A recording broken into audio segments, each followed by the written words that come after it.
Audition virtuelle sur les 600 candidats présélectionnés dans de nombreuses écoles de musique à travers tout le pays, seulement 150 ont été auditionnés. Mais à distance. En raison de la crise sanitaire, les numéros chantés, dansés ou joués ont tous dû être proposés en vidéo. Au final, les juges ont sélectionné 15 candidats, 5 pour chacune des 3 catégories, à savoir instruments, danse et chant. Cette année, 8 filles et 7 garçons âgés de 9 à 16 ans sont en lice. Double compétition parmi les candidats, devront connaître une pression accrue, Liam et Raphaël, 15 et 12 ans. Non seulement, ils sont concurrents dans la même catégorie, le premier au piano, le second au violon, mais ils sont frères. Ils viennent d'une famille de 6 enfants, tous musiciens, qui ont monté un groupe de rock. Gamme œcuménique, il y en aura pour toutes les oui cette année.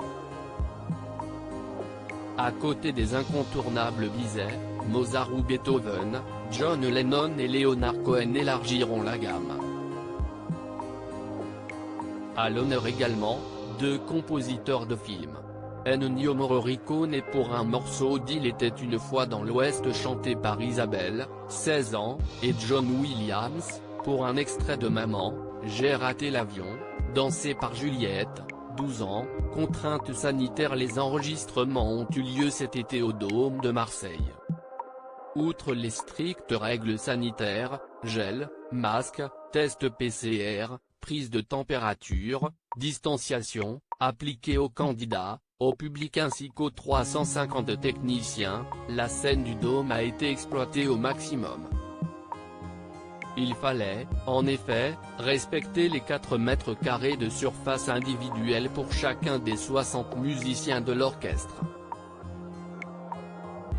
Marie-Sophie Lacaro, la dernière est la seconde fois que la présentatrice du 13h de France 2 anime Prodige, et ce sera sans doute la dernière puisque Marie-Sophie Lacaro changera de chaîne début 2021 pour remplacer Jean-Pierre Pernaut 13h de TF1. Julie Fuchs, la nouvelle jurée, le casting a été très bien fait pour cause d'agenda surchargé, Elisabeth Vidal a laissé sa place à sa consoeur soprano, de renommée internationale. Réaction à chaud. Est-ce une mission risquée de juger des enfants? Julie Fuchs, la tâche principale consiste à donner des conseils utiles et constructifs à des candidats qui sont très jeunes, donc encore fragiles, pour aborder ces métiers. Mais cette première expérience m'a démontré que ces enfants étaient déjà extrêmement solides, matures, lucides et travailleurs. Quelle est votre impression générale sur ces jeunes virtuoses?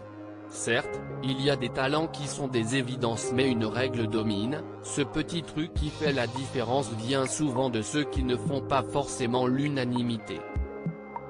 Cela fut très difficile de les départager car le casting avait été très bien fait et proposait de forts potentiels.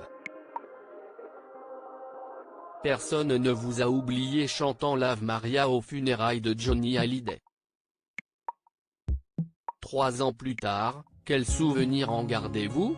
Un sentiment étrange, j'étais concentré sur ma prestation, très pro, essayant de ne pas me laisser perturber par l'émotion environnante.